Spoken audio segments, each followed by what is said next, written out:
Hello and welcome to another Pick a Card reading. In today's reading, we are taking a look at how you can unlock your abundance. We're going to take a look at what's standing in between you and your abundance.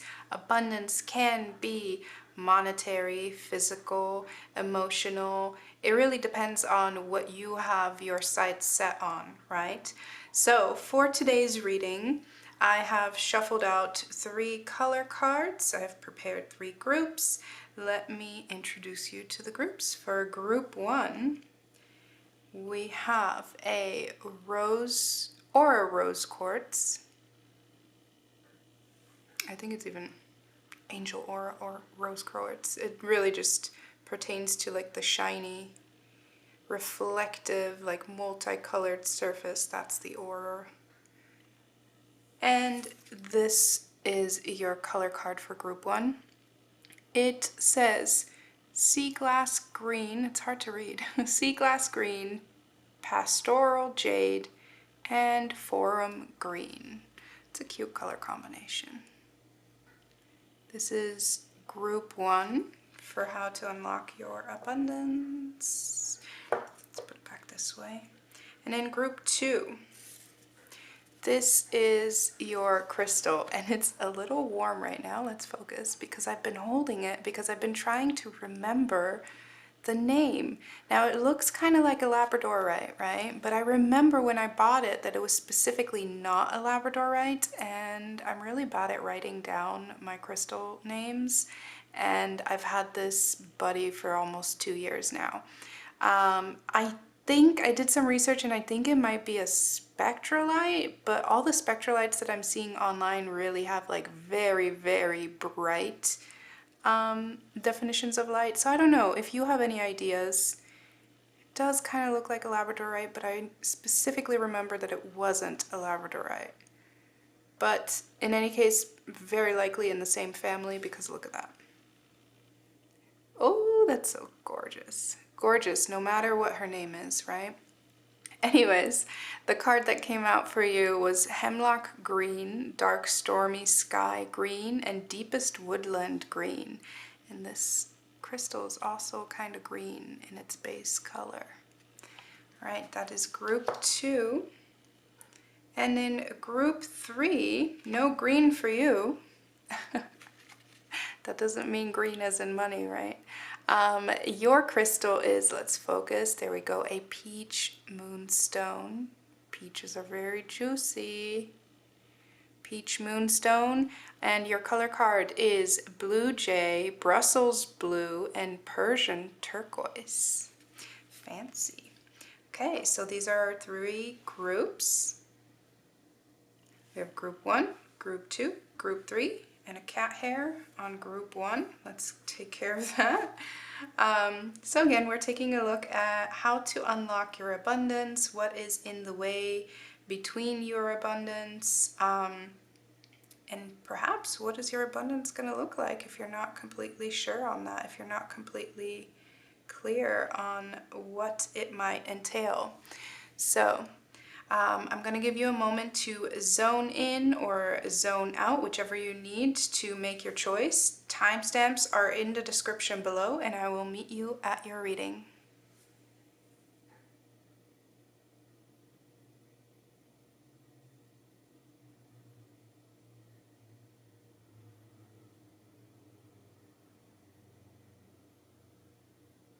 Hi, Group 1. This is your reading if you chose the Angel Aura Rose Quartz. We're going to put this right up here, and the beautiful sea glass green and the other greens. We're going to set these off to the side and we're going to get right into your reading. Okay, so we are taking a look at how to unlock your abundance. What is in between you and your abundance? And so in order to do that, we are going to use the Pulp Tarot, and we're going to check in with your energy right now, and then we're going to check in with your energy in your abundance, you in your abundance, right? Immersed in it. And then we're going to get a little bridge to see how we get to the other side. All right, let's get into it. For group one, how can group one unlock their abundance? What is their energy at this time in the present? What is their current energy? We have the High Priestess, okay. Immediately I saw the image of a bloodhound, like sniffing, like you got your nose set on something. You already know, right? You may not know exactly what your abundance is going to look like, but you're very aware of something brewing, something calling you. What stands in between group one and their abundance? We have the Queen of Wands. We have the Death card.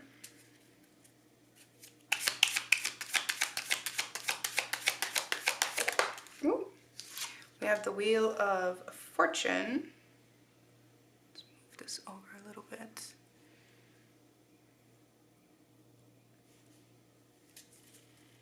I want to get them all out before I start dissecting your future.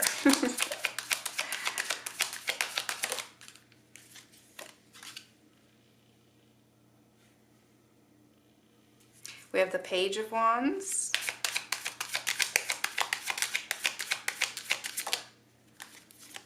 And we have the Devil card. Interesting. Okay. And your energy, once you are immersed in your abundance, your energy within your abundance for group one. We have the Knight of Cups.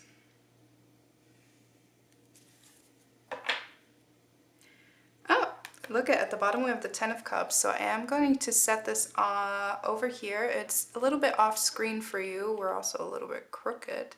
But you know what? Let's just set it up here instead. But the reason that I wanted to have it right next to this card is because it's like the Knight of Cups is actually looking at the Ten of Cups, right? Okay, so immediately what is standing out to me is that your abundance has a lot to do with your road to your abundance, has a lot to do with your temperament. It has a lot to do with emotional investment and emotional contentment. Contentment, is that the right word? I am content, yeah. I know there's contempt and content, right? Always questioning myself when I'm journaling. Your abundance has a lot to do with your emotional investment, okay? And to some degree that is true for all of us, but I think in your case especially, your attitude, sorry, I don't know why I'm laughing, but your attitude is going to play a big role in overcoming the thing that stands between you and your abundance. And you know what's really kind of, I think that's why I was laughing, because there is a little bit of irony here, because I do feel that there's something where you're longing very intensely for it. And remember I said temperament. I'm actually surprised that the Temperance card has not come out, because I do feel like there's something about tempering your attitude. And that's not to say to temper your passion, but there is some kind of adjustment in attitude or in ego that has to happen before you can approach your abundance. And your abundance does have to do with a lot of emotional security, and which of course can come with a lot of financial security and such. But I don't think that necessarily money is top at your list. When you think about what you desire, you're thinking more so about the security and longevity of things. Like you are thinking more so about the riches, that you're not thinking about money like, oh, I want money. You want the riches that money can afford you, which is something like quality time, being able to invest your time and resources into something that you want to, not that you feel obligated to. When it comes to what stands in between you and your abundance, the most crucial point here is the Wheel of Fortune. And that indicates to me that there is definitely an element of having to be put through the ringer. That does not define your worth, but it does define how you approach your abundance. So essentially, there is an element of external force that is meant to season you. Now, if we take a look at this rock, this is a crystal. I don't know if it's offensive for me to call it a rock, but ultimately somebody harvested this rock somewhere and then went through a lot of different steps to get it to look this polished. It does not naturally appear this polished, right? And then on top of that, you did pick the one that has like the angel aura quartz, which means that there's also some, I don't know the specifics, don't ask me, but I know that there's some kind of clearly some kind of chemical process that goes into creating the kind of layer that creates this really incredible shine, right? And so that's kind of what is happening with you as well. There's some kind of process of wear and tear, for lack of a better word, that is causing you to release certain aspects of your temperament and your attitude when it comes to your abundance, because there is this knowledge that you're tapped into, and knowledge of, oh, I know something is coming for me, or I know something is meant for me. There's a very thin line between feeling very assured in your knowledge that something is meant for you and your entitlement, right? There's a thin line. That's not saying you are entitled, but there is a thin line where there's definitely this process of, you know what I'm getting to? Sorry, I'm being disrupted in my train of thought because I was looking over here, and there is some kind of process of refinement that happens, because especially if we take a look at this Queen of Wands, that through this ego death and through these external forces, it kind of gets muted down to a Page of Wands, but the desire is still there, right? The desire doesn't leave you. But what does happen is that perhaps we become more aware of dangers, especially with the Devil card, more aware of, I think we lose a little bit of our entitlement, but also we lose a little bit, we gain perspective and therefore lose a certain expectation. And what specifically came through as I was looking at these cards a second ago was that it's reminding me of the way that someone might go into a specific field of study because they have very high ideals and high morals or high expectations. So specifically like going into law or going into medicine, but then having to go through the grueling process. And then not just the process of studying, but also testing, right? But that happens for a reason, because not everybody should become a doctor and not everybody should become involved in the law, right? We have to have this process of elimination, because that's not to say that not everybody is worthy, but those positions, they require a lot of maturity and they require a lot of true dedication, right? The kind of dedication that you cannot fathom before you're actually in the thick of it. And that's, I think, this process from going from a queen to a page, where it's like, wow, we really get a really, really strong reality check through some kind of external forces and through some kind of expanse of time that kind of goes on. Like I do get the sense that there is a point in time where you are kind of like just blindly following a path that you set for yourself a long time ago, where it's like, oh, I really, really want this. And then you're so focused on working towards it, you don't stop to ask, do I actually still want this? And by the time you've made it through the ringer and you're headed there, there is this question of, do I still want this? But it's not like you lost any time. And I really want to point out that the idea of this being like a really grueling process, it could be just emotionally grueling or mentally grueling. It doesn't have to be that you're specifically trying to get into medicine or anything like that. For a lot of people, this is going to apply very differently, and that's just a metaphor, right? But there are certain things where when we have an emotional investment in accomplishing something, especially something that we hope will bring us a lot of abundance, there is like this wide-eyed hope that you really have to have that in order to even initiate the journey towards that, right? So this is very necessary, this inner knowing of like, no, I know that this is the way for me to go.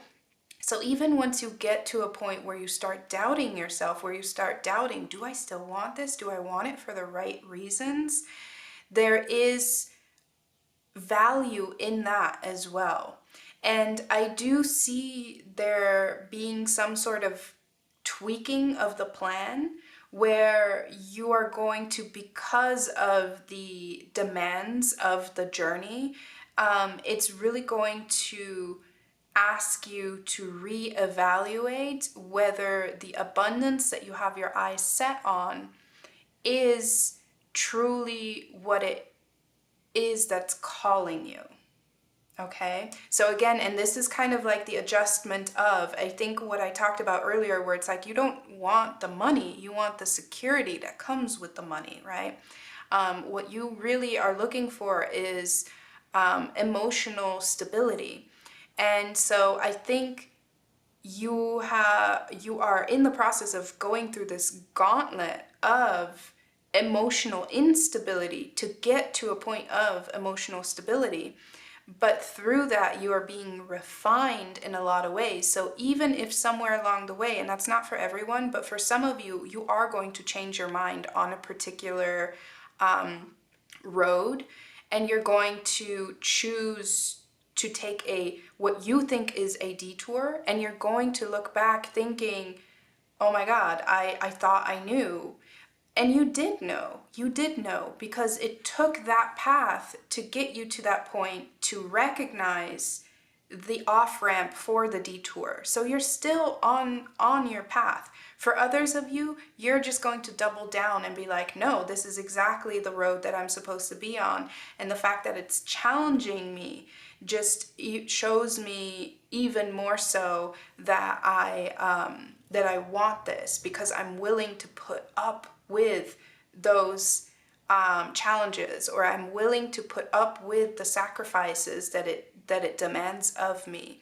And I think that comes from a place of your abundance being something that's not solely meant to satisfy you. You receive abundance through some kind of service, or some kind of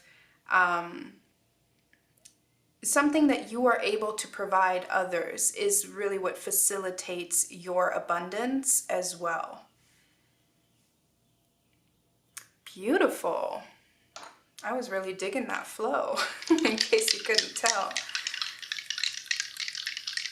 It's definitely, I can tell that your energy is very intense, and I almost feel like up until this point, it's kind of like you just want to hear that you're going to make it, and you're going to climb that mountain, and you're going to feel so accomplished.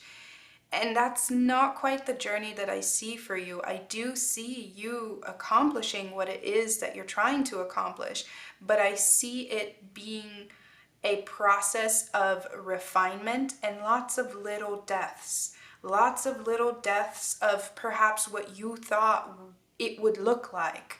But what it looks like at the end doesn't matter as much as what it feels like. And that's the process that you are learning, and that's the process that you are growing towards, right? But especially because this devil card, I'm not concerned about this devil card, because to me, this devil card is the test before the true commitment. Which to me, again, would be passing the bar or passing your medical license, whatever the equivalent is.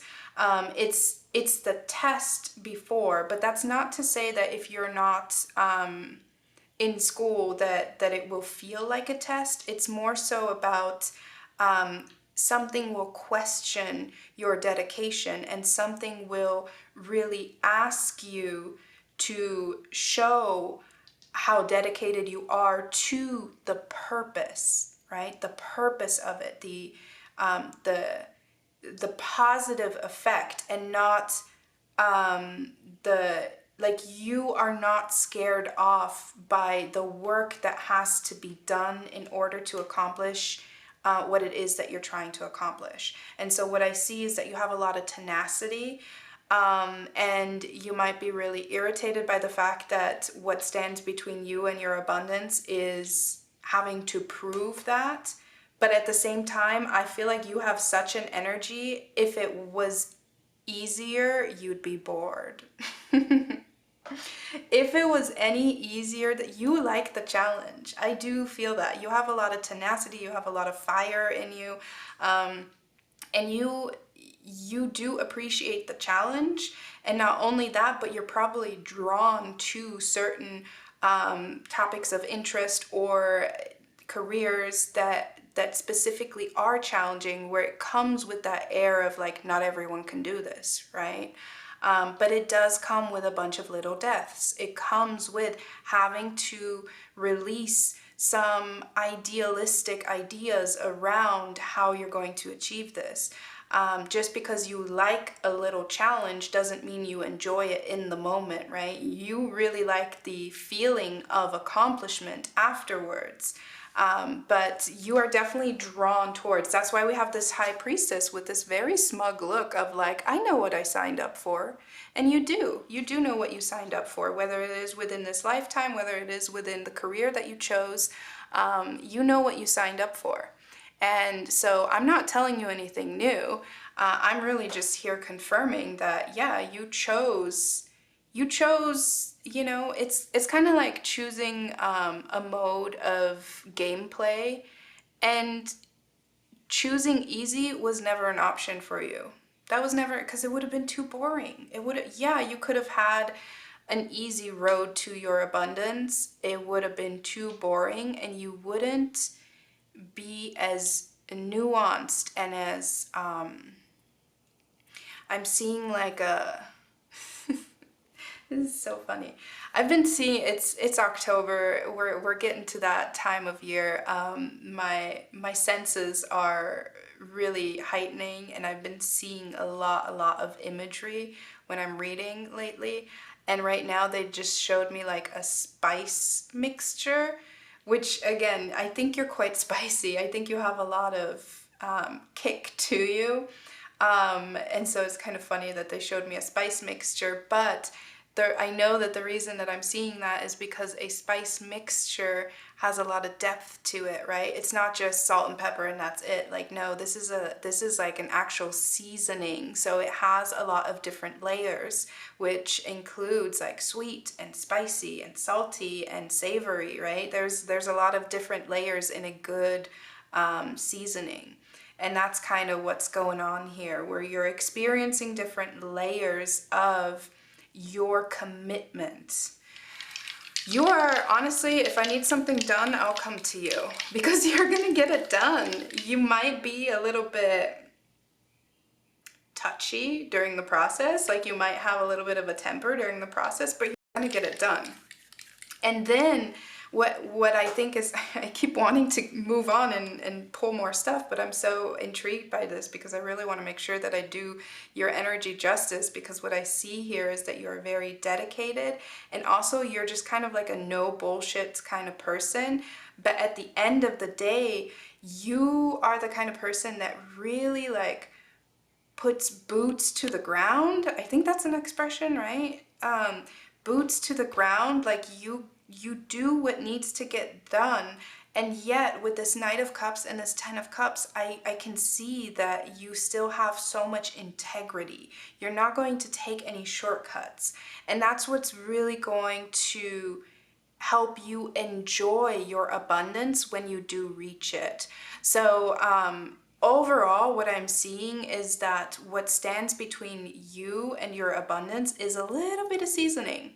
There's a little bit of seasoning. There's a little bit of an ego death, right? Especially because I want to make this approachable for anyone, right? Not just anyone standing at the beginning of the career, but if you are in the midst of it, we can fold this into a shorter process. If this is something that's standing between you and a more immediate goal, then what I'm seeing is that there's a lot of dedication, but again, there's a little bit of an ego death that takes place, and we are going to be challenged.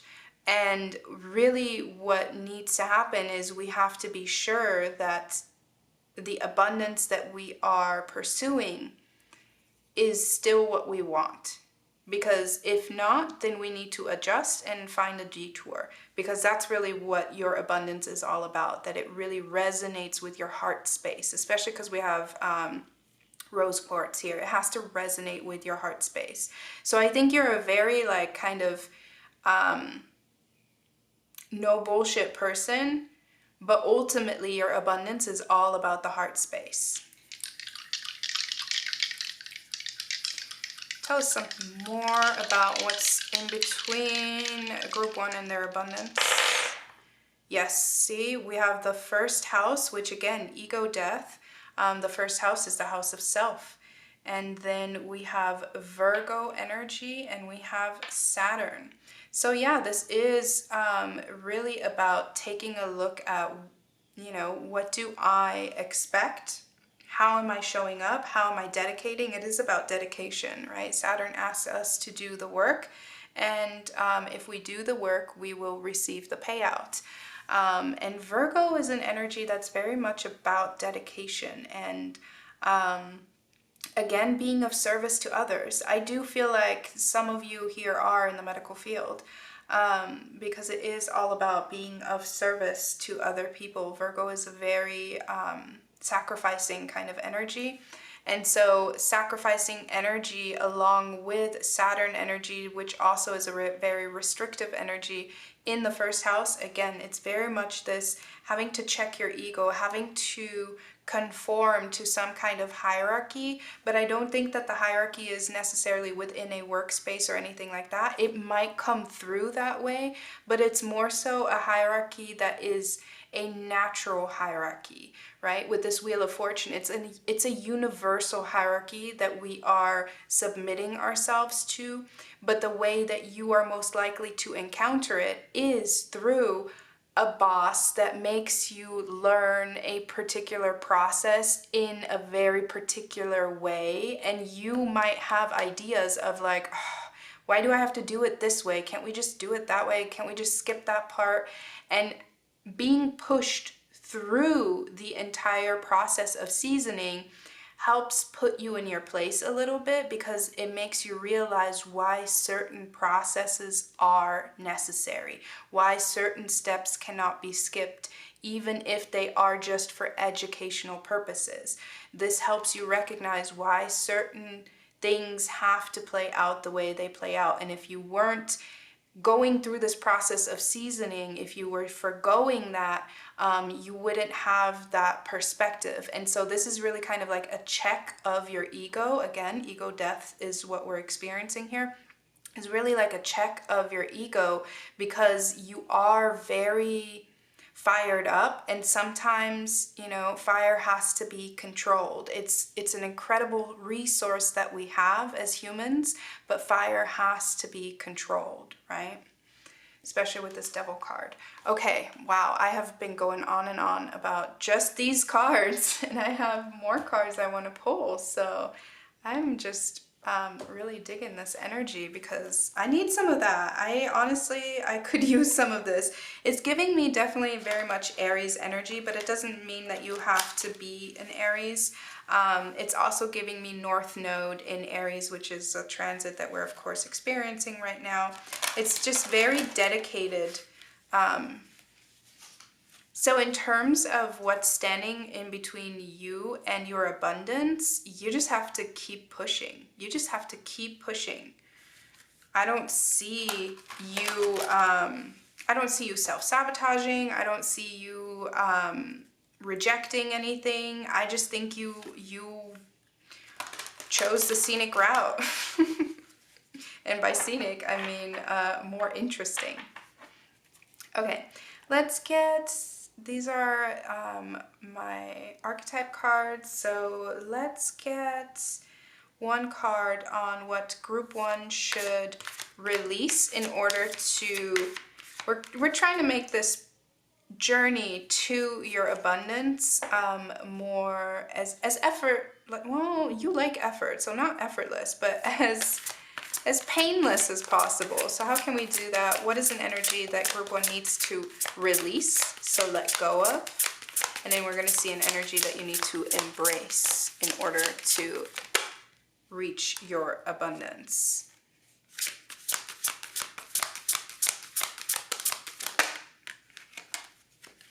Interesting. We have Don Juan as an energy to release. The shadow attribute says using power of romantic attraction for private agendas. And then what's an energy to embrace? I'm going to clarify that for you in a moment. And by clarify, I mean explain. And then we have Messiah on what to embrace, serving humanity with humility. I'm telling you, somebody here is definitely in the medical field or some kind of field of service to other people.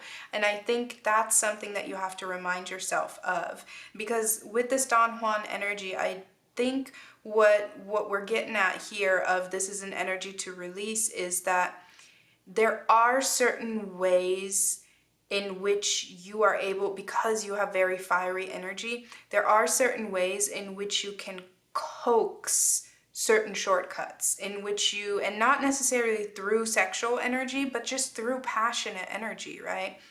There are certain ways in which you can be kind of seduced by the more pleasurable aspects of your journey. And what Spirit is trying to remind you of is why you're choosing this path. Why are you choosing this path? And the reason why you're choosing it has to do more with it's about so much more than just yourself. And I see that very clearly here. It's about so much more than just yourself. But because of that, we have to go through this gauntlet of ridding ourselves of certain ego aspects. Not all, but certain aspects where we might be flirting with the temptation of status, or the temptation of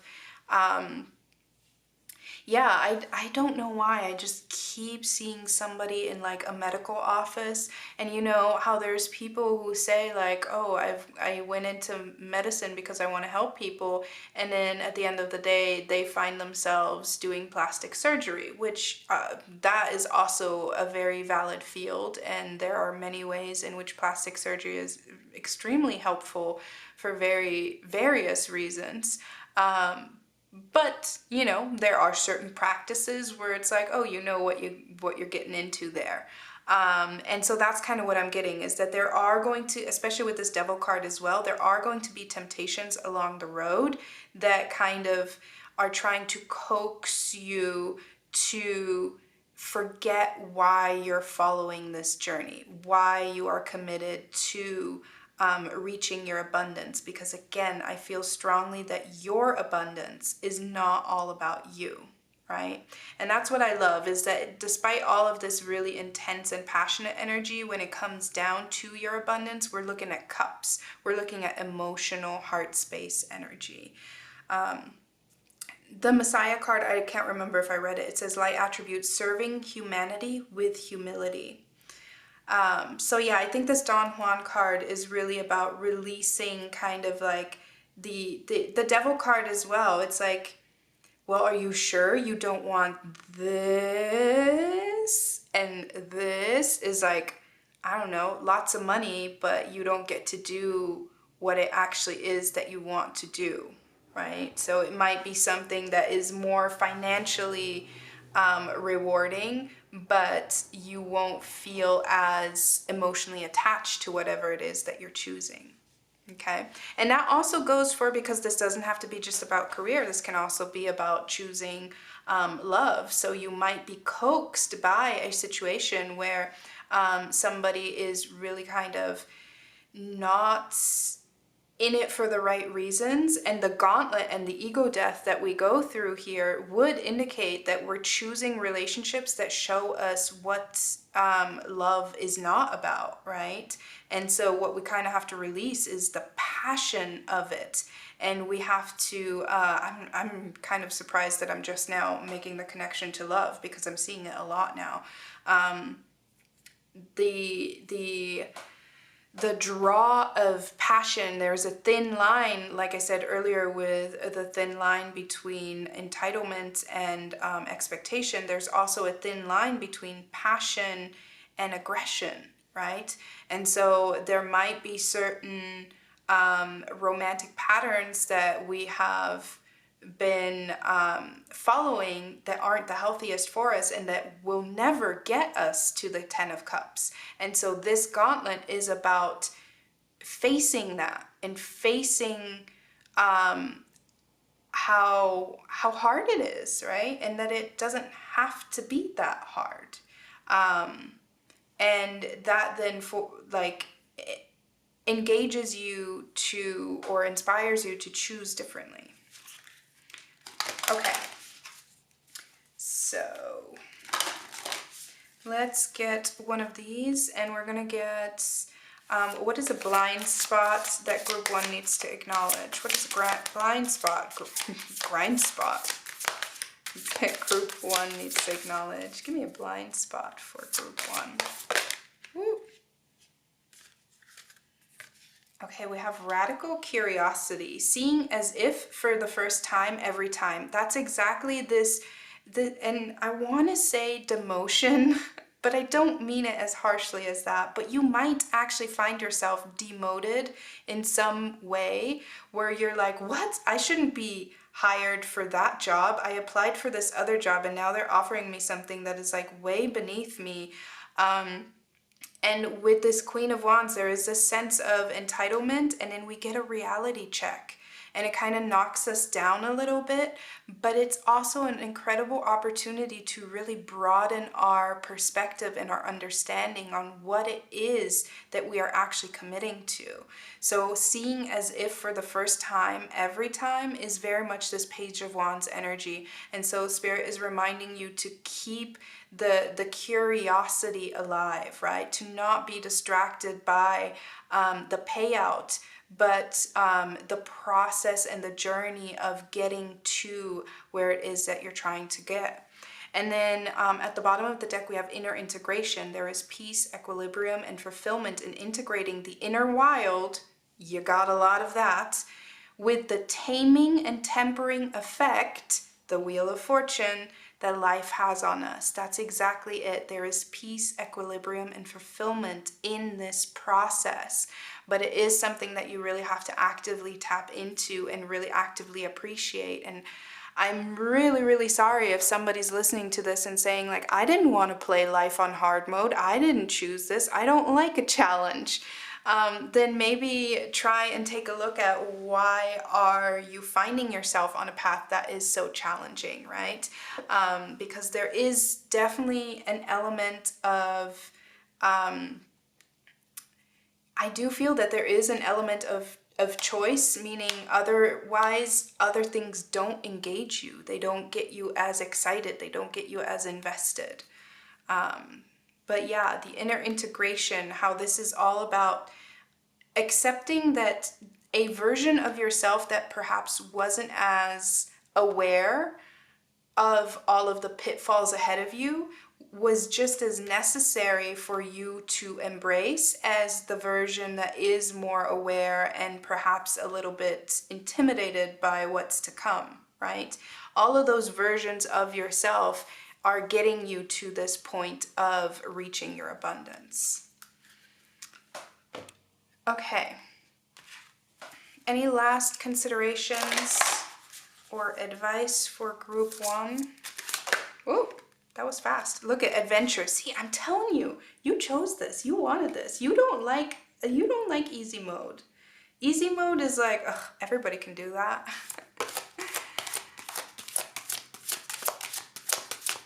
Let's get one more for group one. Whoa. And it's spinning. What do we got?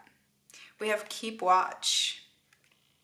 So we have here a snake, often a symbol for medicine, just throwing it out there, but also a symbol for regeneration and transformation and shedding old viewpoints, right? But also keep watch is telling me that I do think that the abundance that you are trying to call in is along a journey where there are people that are in it for the wrong reasons. And so this does indicate to just be aware that you don't lose your connection to your intuition and your inner compass, because that's what kind of is drawing you in to begin with, right? This energy is what's starting all of this and finishing all of this, which is, again, very heart space focused. So I just don't want you to lose your heart space, access to your heart space along the way because of the people that you have to engage with throughout the journey. You don't want to be tempted into forgetting why, right? The why is very heart space focused. Okay, we're going to pull one last oracle card, and this one we're going to read from the booklet, as always.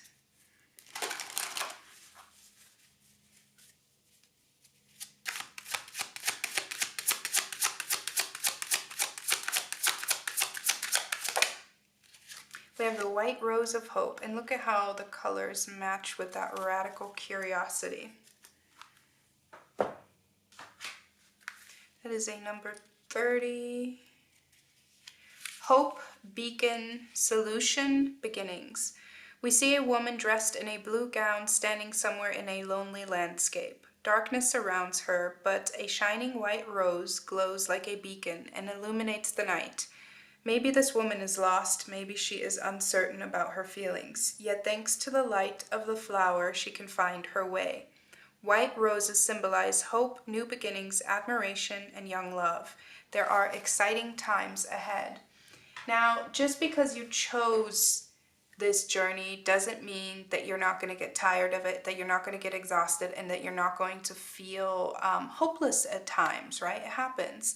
And so in those moments, that white rose of hope is the why. Again, I do think that whatever it is that you're trying to accomplish is going to affect more than just yourself.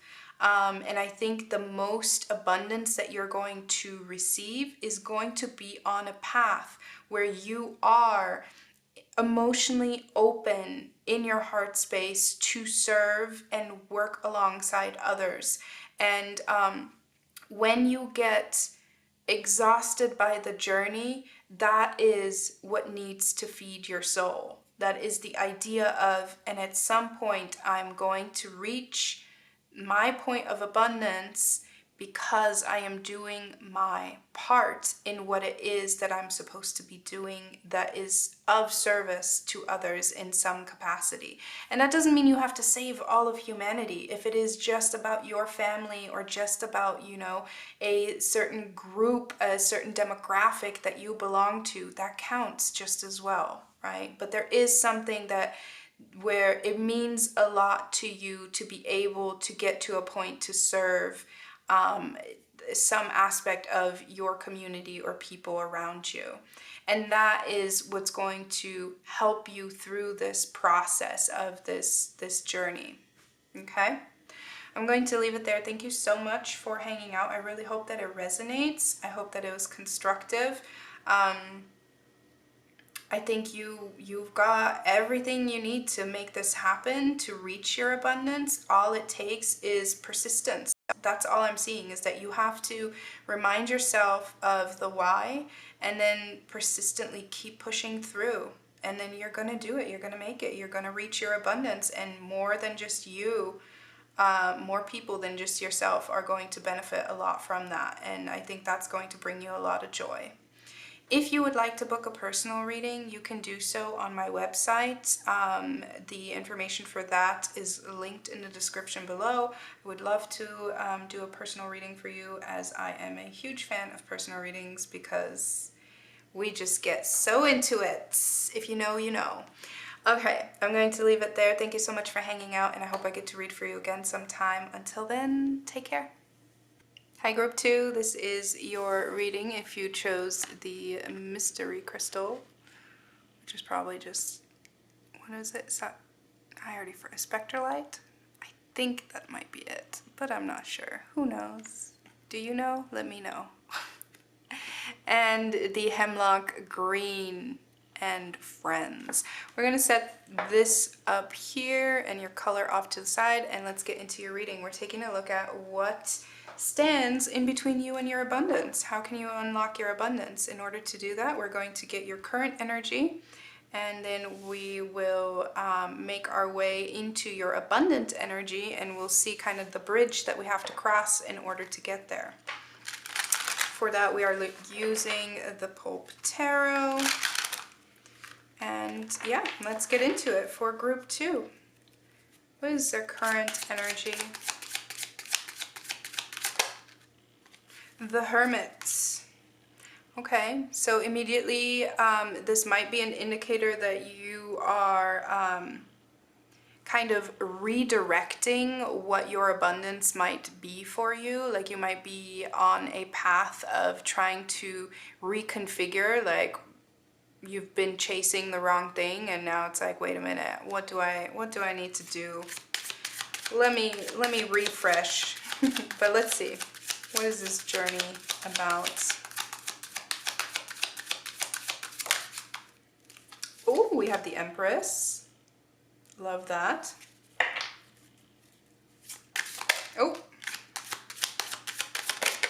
Oh. Half jumpers. We have the Temperance card.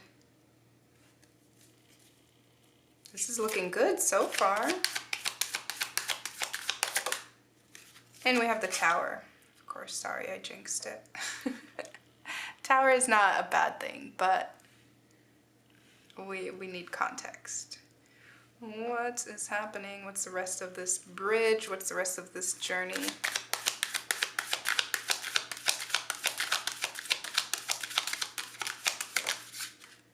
We have the Three of Cups. I see where this is going. And the Emperor. I don't know if you saw, but one of those two jumper cards that almost came out, one of them was the Emperor. So he definitely wanted himself to be known.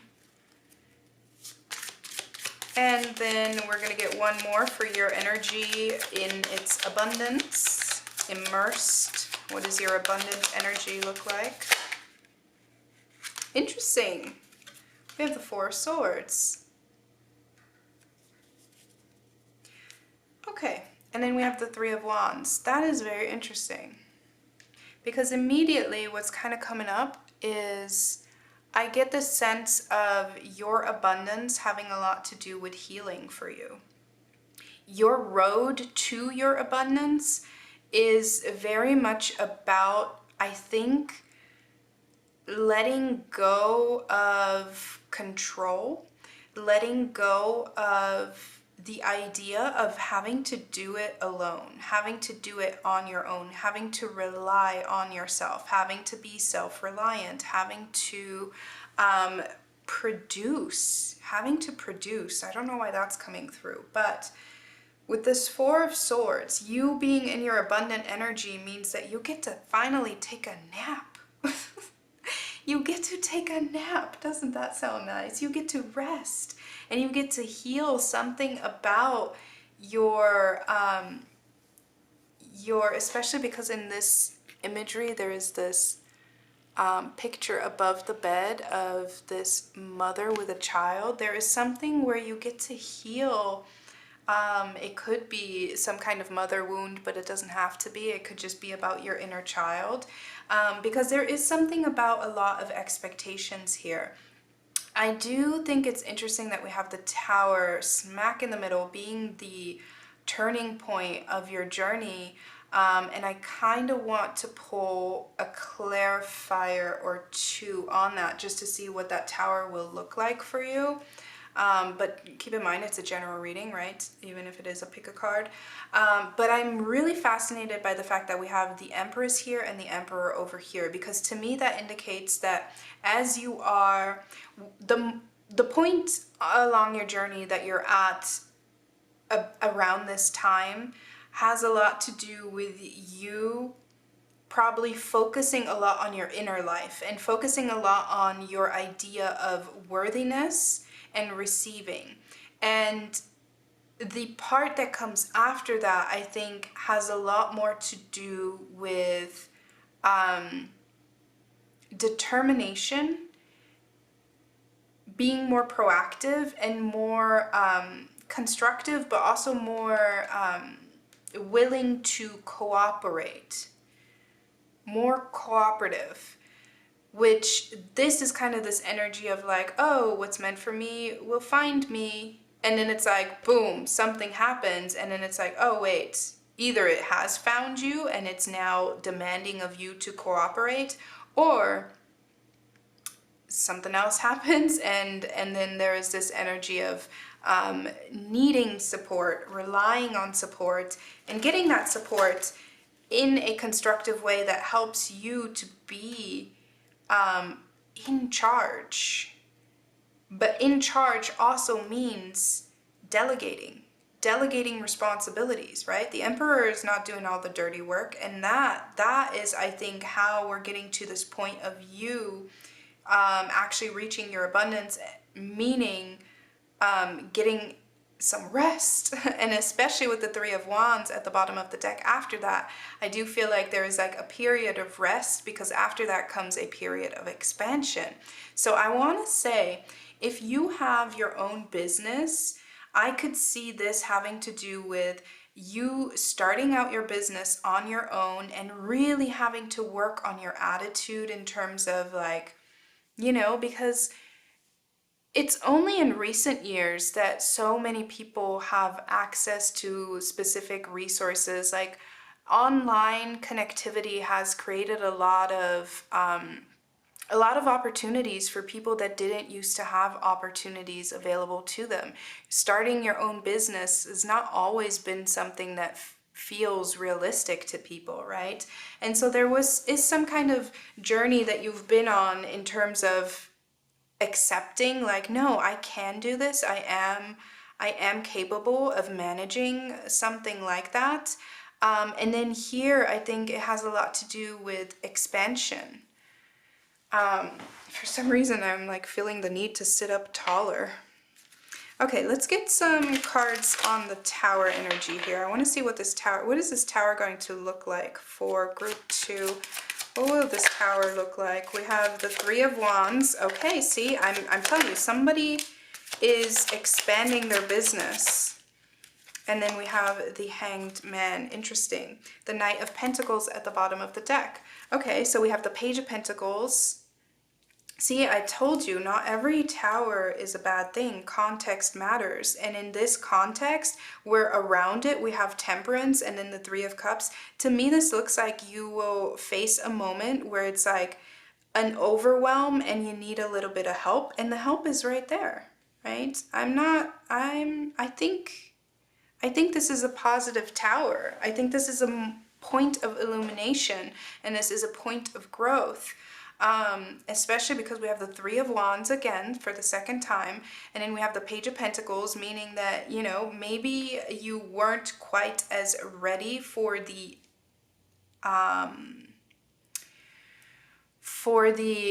I'm looking for a word. You weren't quite as prepared for the rate of growth. That's not the word I was looking for, but the rate of growth that you are experiencing. And so you kind of have to go back to the drawing board and adjust your approach with this Hanged Man, right? We have to adjust our approach. Some of you are definitely business owners, entrepreneurs. Others of you, there's just, if this is like you're employed somewhere, and you're trying to reach a higher level, I definitely see this happening. Like I do see a moment of like promotion, but with it immediately comes like this feeling of responsibility, which weighs heavy, right? Heavy is the head that wears the crown. But I do see that you have done a lot of internal work to prepare yourself for this. So what stands in between you and your abundance? And I just want to make it clear that the abundance for you is not just taking a nap, right? It is a very healing moment, and your abundance has to do with, I think this aspect right here is very much trying to convince yourself, I am worthy, I am worthy, I am open to receiving, right? No matter how you're doing that, whether you're doing that through a spiritual practice or whether you're doing that through affirmations, or whether you're just doing some kind of deep psychological work, shadow work, anything like that, there is something that you are working on yourself. You've been working on your attitude towards your abundance, and that has really put you in your receiving energy. And because you've put yourself in your receiving energy, things are starting to come in. And then it's like, once they start to come in, it's like, whoa, you're actually learning that it worked, right? What you called in is coming in. And so because of that, it kind of fixes something within you. Having this abundance actually come after you have done the inner work, and after you have done the really difficult work of convincing yourself and stepping into your feminine energy. Doesn't mean you have to be a woman. Doesn't mean you have to identify as a woman. We all have masculine and feminine energy, and by stepping into your feminine energy, we're working a lot on our self-worth. We're working a lot on being able to receive, and by doing that, you've kind of balanced out something that then allowed this. It's almost like, you know what, I don't know why it's coming through this way, but it's like trying to find parking, and this tower moment to me feels like a car just left, and if you hadn't done the work to calm yourself, to know your worth, to be in your divine feminine energy, you may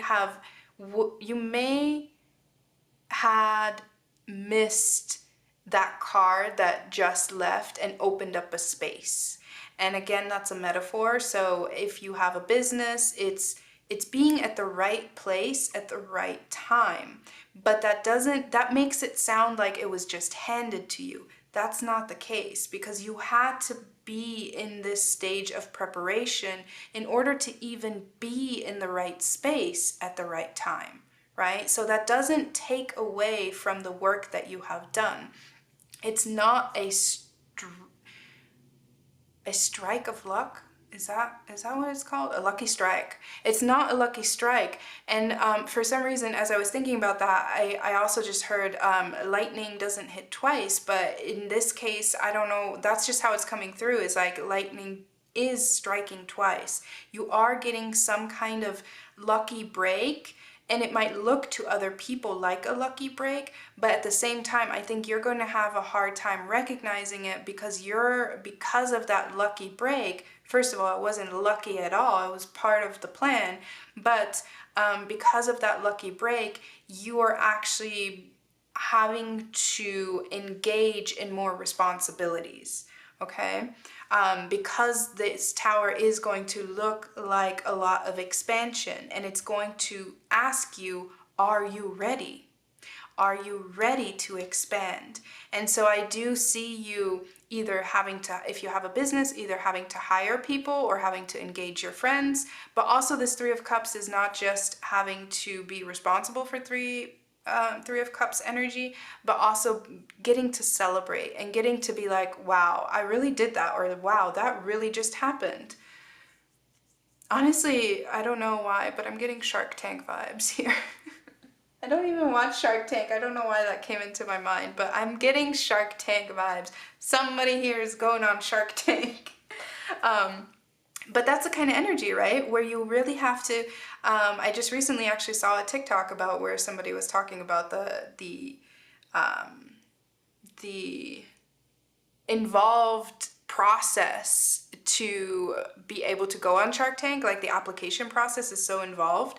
And so that's what I'm seeing here, where it's like you really have to have that belief of like, no, I am what I'm offering, or what I'm making, what I'm producing, what I desire is worthy of being presented, right? And then it's like, yeah, that extra juice of like confidence that you bring into it really puts you again at the right place at the right time. And then I see that the opportunity very quickly turns into what feels like responsibility, right? But it is the opportunity that you are growing towards. And so this Hanged Man and the Four of Swords are reminding you to, as much as you can, engage a balance between showing up and working for your abundance and enjoying your abundance, right? And really kind of easing into it when you can, because I do think that there's going to be a lot of demand for your attention. Whatever this is, whatever your abundance entails, I do feel like your abundance has a lot to do with expansion, right? It has a lot to do with breaking new ground. Your abundance is actually very much like active involvement in conquering new, I don't know why I did like that, I meant like this, conquering new territory, whether that is because of your business, right? Market territory. I don't know. There's something where it's like you living in your abundance has a lot to do with you branching out. Okay, let me see. I'm trying to not just make this about work and money and stuff. So if we are applying this in terms of like emotional abundance and love and such, it really still kind of applies in the same way. It really has this Three of Cups becomes less of responsibility when it comes to, sorry, I'm picking up something. It kind of slowed me down for a second. Okay, what I was trying to say is that this Three of Cups would be less about needing support, but it would be more so about, okay, this is the second time they're stopping me from saying that, so whatever that is insignificant, because what they are trying to bring me back to is that there is still a point of expansion, even if this is on an emotional level. And if this is on an emotional level, I could see that expansion having to do with expanding into a family, right? Creating a family. That could be your abundance. Absolutely, especially because we had that picture with the mother and daughter, right? With the mother and child. And then the Three of Cups could be a moment of celebration. So the Tower moment could be quite literally conception, especially because we have the Empress and the Emperor. If you are looking to have children, this is saying that you are well on your way to have children, or to conceive. And this Four of Swords is more so about like, yeah, there's going to be a time where you might have to take it easy physically. You might have to engage in some bed rest if necessary, but it's more so about healing because I do see that in any case, there was still a journey towards that moment, right? There was still a journey of like, okay, perhaps really paying attention to your own physical health so that you can be healthy enough to have a pregnancy, right? So I do see that happening. If that is something that you see as your abundance, because it isn't for everyone, it's not necessarily a joyous thing for everyone, and I respect that. But if conceiving a child is part of your vision of your abundance, I do see that happening here.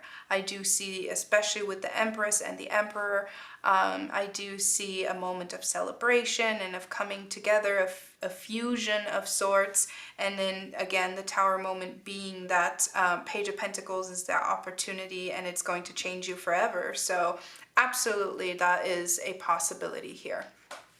Okay. Now, let's get some oracle cards. So, in order to help you get to your abundance, I'm also just so curious. I want to know what's underneath here. We have the Ten of Swords underneath the Three of Wands. See, again, this is, look at, if we put it this way, it's kind of what she's walking away from, right? So there is something that I think you've tried many times, or you've been made to believe that you're not capable of doing it on your own.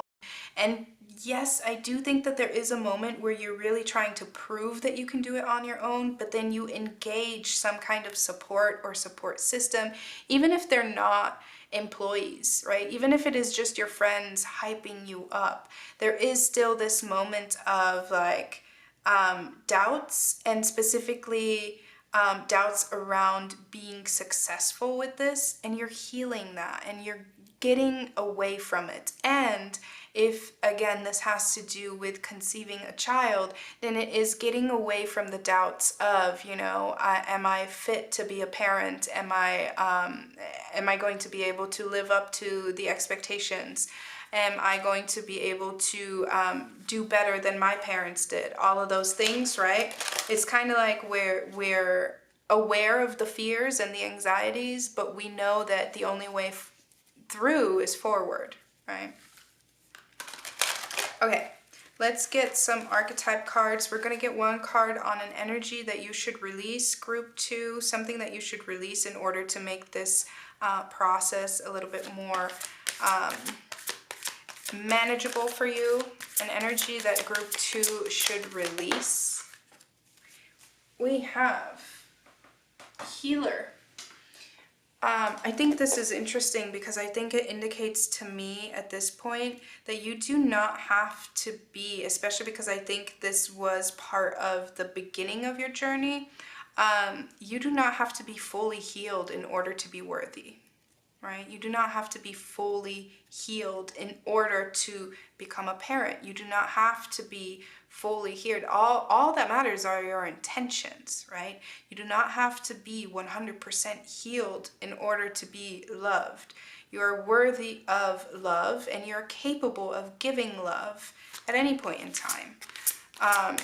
What is an energy to embrace moving forward for group 2? Samaritan. Interesting. Oh, gotcha. Okay. That took me a second. We have Goddess at the bottom of the deck. Not surprised. You have the Emperor. You have the Empress. You're very much on top of things technically. Like you are engaging your energy to be able to receive abundance, and you are engaging your energy in order to chase abundance, to approach abundance. So you're very much on top of things, okay? So the Goddess energy is not at all out of place here. Now with Samaritan, I think, again, this has a lot to do with being at the right place at the right time, right? I mean, even if you look at this imagery on this card, which is like air acrobatics, I don't know what it's called, but you have to be at the right place at the right time in order to really be able to engage in this grip that is going to hold you up, right? And it also has to do with trust and trusting that someone wants to help you, someone wants to do this with you. And now going back to the storyline, if you're trying to conceive a child, you have to trust, right? There's so much that you can worry about, that you can have anxiety about, but there are certain things where it's like, at some point, it's done. It's done, right? And specifically when it comes to who you're going to have a child with, you have to trust that your partner is going to be able to have a grip on you when you need them, right?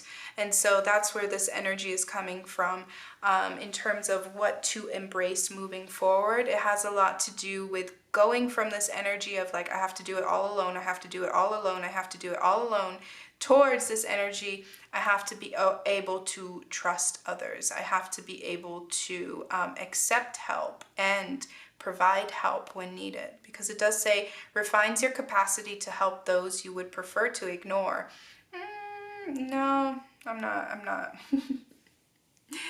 I focus more on the imagery and the main archetype. The light and shadow attributes don't always apply as they come out because of the way that I use the cards. So I always let you know.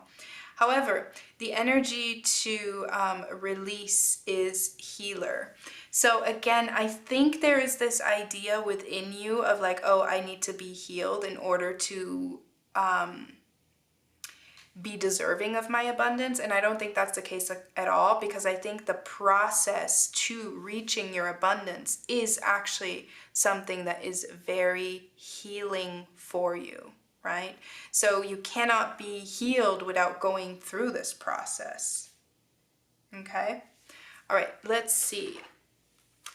We're going to pull one from this deck. Can we get a blind spot for group 2? Let's see, a blind spot that we need to address for group 2. Oh, that said intention, right? Yeah, and I just said that. Well, what did I say that about? I think when it came to having children. We have intention. Lacking personal direction begets confusion, and life as a pawn to someone else's game of chess. And at the bottom of the deck, we have perspective. A calm and clear mind is free to see differently. And I think that's the point that you're going to be getting to, is that you are going to, with this Four of Swords, this process in itself is going to be very healing for you. And this is the point in time when you really kind of are at your true abundance, when you are in your abundant energy, is when you feel really emboldened to kick it up a notch. Especially, I mean, we have this Emperor, this Empress energy. Of course, you're not going to be satisfied with just level 1. We have the Three of Wands come out under here. We have the Three of Wands here. And this perspective card is also just like off in the distance. Like, your abundance is not going to be the end of your journey. It's really just kind of like a pit stop. But I think it's the abundance that you're very focused on right now. And so that's kind of where we're cutting the story short, because I think this is the major turning point that changes how you step into your abundance, and everything that comes after that is going to come from a very different intention, a very different attitude.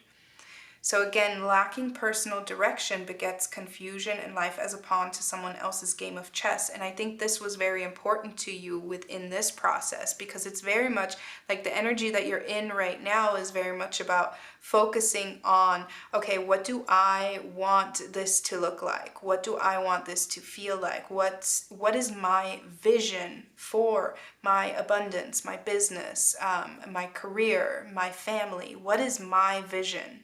Right? And so you're very focused. That's why we have the Hermit card, because it's like you went inwards so that you wouldn't be distracted by other people's ideas of what your abundance might look like, right?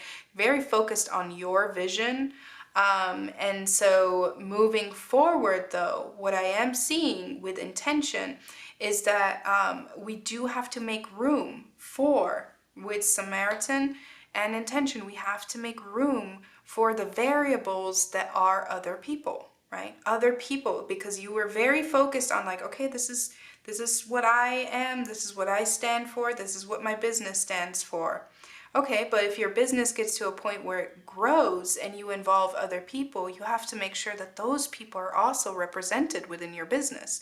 You have to make sure that those people also align with the intentions, but you also have to make room for them. Same goes for creating a family, right? You have to make room for. So there's a lot about cooperation is what I had said earlier in the reading, right? A lot about cooperation, and if you should be challenged by that at some point, which your energy is still coming out as the Emperor, which is kind of like the boss, right? Should you feel challenged at that point in time, that's when you need to recall back to your intentions, right? Make sure that you don't lose oversight over this growing thing, because it's kind of like this is, again, that's why it could be a business or it could be a child, but it is something that was that came from you and now is outside of you, and it is a growing entity. It is a growing thing. And so you also have to recognize that sometimes certain businesses, certain things become a thing of their own, and you are just kind of like the initiator, but then it becomes what the people that are drawn to the product or to the service, it becomes what they need, right? And so it is important to not kind of enforce your intention too much, but to be aware of what your intention is in infusing that business or child, and with the positive intentions that you have, but not expecting it to grow only minimally within the confinements of your intentions. Oh my goodness, this is very deep. But I mean, are we surprised? No. Okay, let's pull some more oracle cards. Any advice or considerations to share with group 2? So overall, I just kind of want to summarize what the key to unlocking your abundance has definitely to do with trusting in your ability to produce and receive. It has to do with a moment that will be out of your control, that is going to challenge you to expand, and that has to do with being at the right place at the right time, and that expansion, to not be scared off by that moment of opportunity towards expansion, and to be able to engage people that you can rely on and that you can connect with, and that you can introduce into your intentions, right? Into whatever it is that you've created. So it does take some vetting, because, you know, you want to be sure that you can trust the people that you're inviting into your circle. And then being able to delegate, being able to not have to micromanage everything, so that you can actually step aside and rest, because there is more expansion on the way, right? I'm seeing the most literal way that I can explain this energy is somebody started their own business, it's taken off, and it was just them, right? Just a sole person working on their own business. It got some kind of traction, some kind of attention, some kind of offer for expansion. So then we have to involve more people in order to keep the business afloat and going, which then requires us to maybe not be as involved in the process of production, because now we have to delegate and we have to step away and understand that we have to make sure that we are doing the necessary things in the background to allow the business to keep growing, larger and larger, because now there are certain responsibilities that come along with everything that we're doing, right? Because now we've involved other people.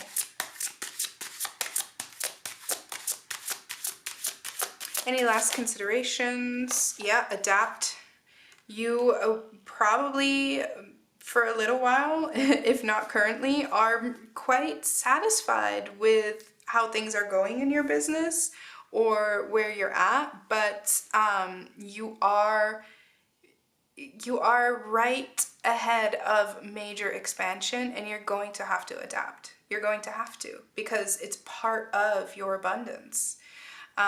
This is a 32, which is a 5, which is, of course, very much energy of the Tower. It's very much energy of change, right? And then we have secret. See, you got the secret sauce. You got that secret sauce. Okay. So yeah, with adapt and secret, again, secret connecting to the Tower as well, in terms of you either produce something or have something, if you have a business, again, a service that is going to really attract a lot of attention, because it's like, ooh, how does that work? Or, ooh, what is that? Ooh, what does that mean? What does that entail? How does, people are curious, and that curiosity is going to create attention. And that attention is really what's going to initiate a lot of this expansion. And it might be that you have some kind of, because we have this healer energy here in terms of what to release, it might be that something that you do has a lot of healing properties, but you might be putting a lot of intention into, that's interesting the way that's coming up for me right now. It might be that you're actually putting too much intention into your product or into something that you covet. Is like you're actually doing a little bit of extra work. Like you could simplify it in some way and make it more streamlined in some regard, but you're very focused on handling each object yourself, or the intentions over each object, product, something like that, where as you grow, you're not going to be able to do that. You're not going to be able to infuse. I don't know if you have something where, you might have certain products that just come with some kind of energetic work that you do alongside them, and there's something where you're just going to have to release some of your grip, because it's a very beautiful concept, but the level at which your business is going to be growing, it's just not going to be feasible. Like it just won't make any sense to be able to provide that. And then it could have to do with actually sharing how to do it, right? You could kind of veer off of, being the one that puts the healing intentions, because I do think it also takes a lot of energy out of you. There's something that's very like energetically involved in that part of your story where you're doing it all yourself.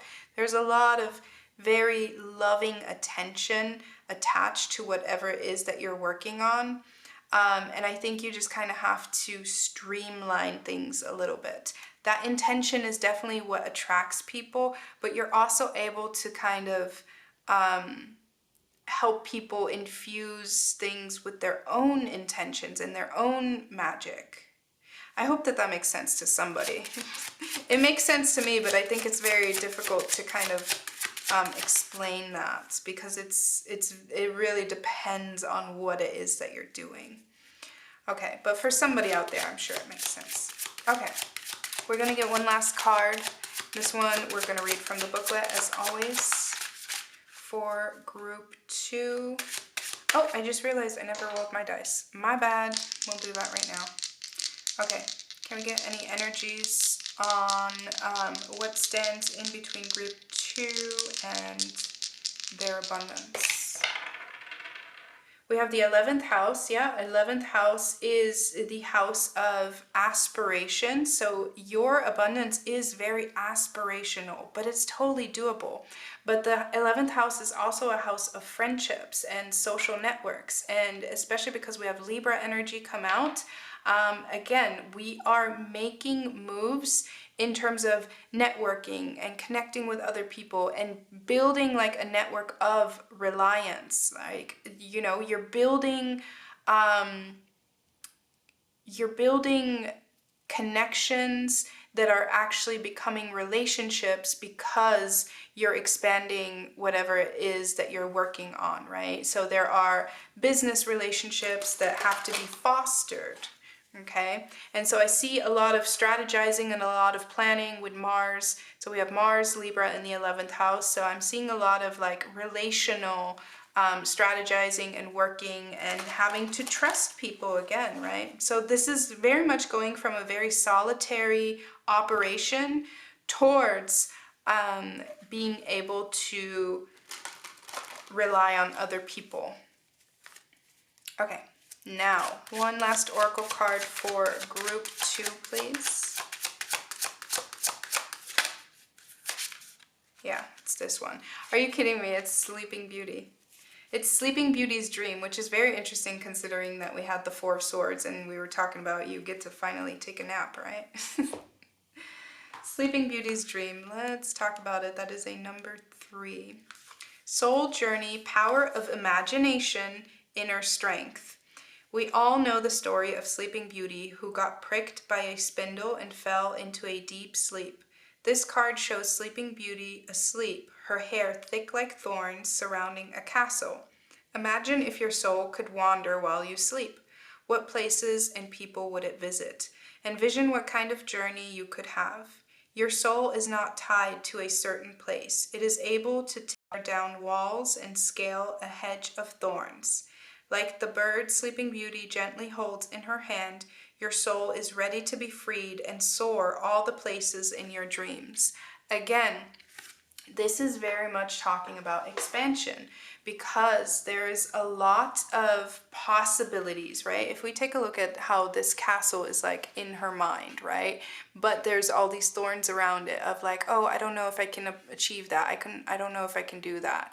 And this card is reminding us that your soul already knows it's free and it's going to expand eventually, right? And so we just need to overcome this idea of like having to do it all on your own. And going from the wishful thinking, which is the energy that we're employing here, which is very necessary in order to design a dream, the wishful thinking, taking it into action, strategizing, planning, involving other people, it's a whole operation, right? And you are very much equipped to do it. And I think the point at which you are involved in the active expansion of it all is when you will feel your most abundant, because you'll feel engaged in a way like you probably had doubts that you could be able to, but clearly you're doing it anyway, right? All right, I'm going to leave it there. Thank you so much for hanging out. I really hope that this was helpful and that it is constructive and informative. And if you would like to book a personal reading, you can do so. All the information is linked below. You can book a reading on my website. I would love to do a personal reading for you and really get into the nooks and crannies of your energy. But in any case, thank you for hanging out with me, and I hope I get to read for you again sometime. Until then, take care. Hi, Group 3. This is your reading if you chose the Peach Moonstone. Focus, there we go, gorgeous. The Peach Moonstone with the Blue Jay and friends. We're going to set this right down here. We'll set the Moonstone up here, and then we're going to get right into your reading. So we are taking a look at how can you unlock your abundance. In order to do that, we are going to use the Pulp Tarot. We're going to start off with just about your current energies. And then we will take a look at your energy in its abundance, your abundant energy, and then we'll get the bridge to get there. All right. So What stands between you and your abundance? What is your current energy for group 3? Group 3's current energy. That was fast. We got the 2 of Wands. All right, you're ready to go. We like it. You're definitely looking to expand, looking to make some moves. Oh, for sure. We have the King of Wands, very fired up, very passionate, very desiring. Also, both of these energies, probably a little bit impatient. We have the 6 of Wands. That is interesting that it's coming out at this point in time. Let's see. Let me get the rest.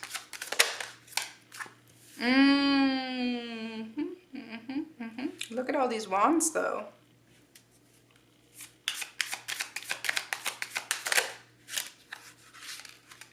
We have the High Priestess.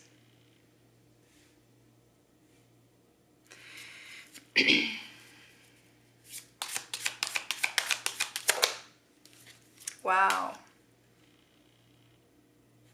Okay. For group 3, what is group 3 in their abundant energy? What does that look like? Okay.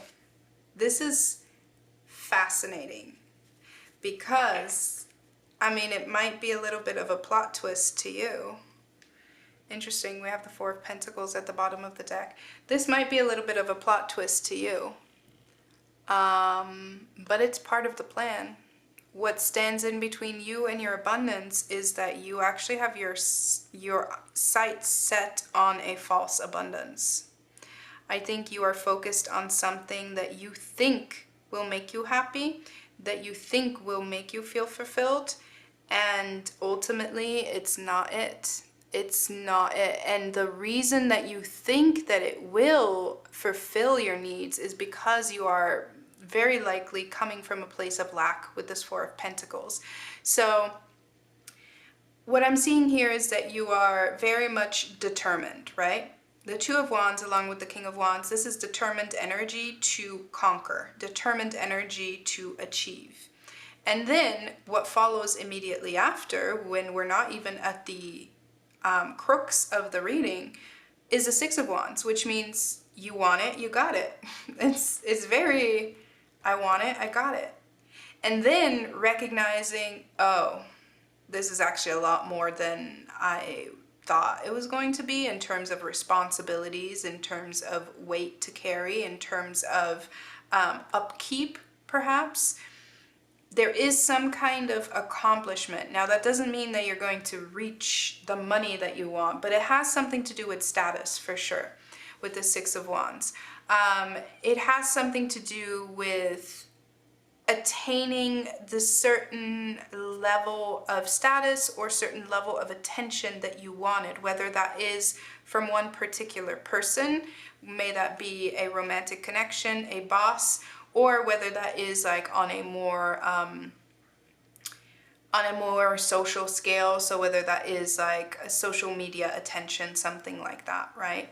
But then you recognize, wow, this comes with a lot more strings attached than I realized. And then your intuition kicks into high gear and is like, this is what you wanted? This? That's what you wanted. That's all. That's all you wanted? And then here we have this Fool energy because you recognize like, no, never mind. I actually want something completely different. And then you and your abundant energy are the Temperance card. And I think that's really beautiful because here we're striving, and then you recognize like, no, what I actually truly want is to be in balance. I don't need the feeling that I am better than anyone else. I don't need the feeling that I have more than anyone else. But that may have been the case in the past because of this 4 of Pentacles. Let me take a peek underneath.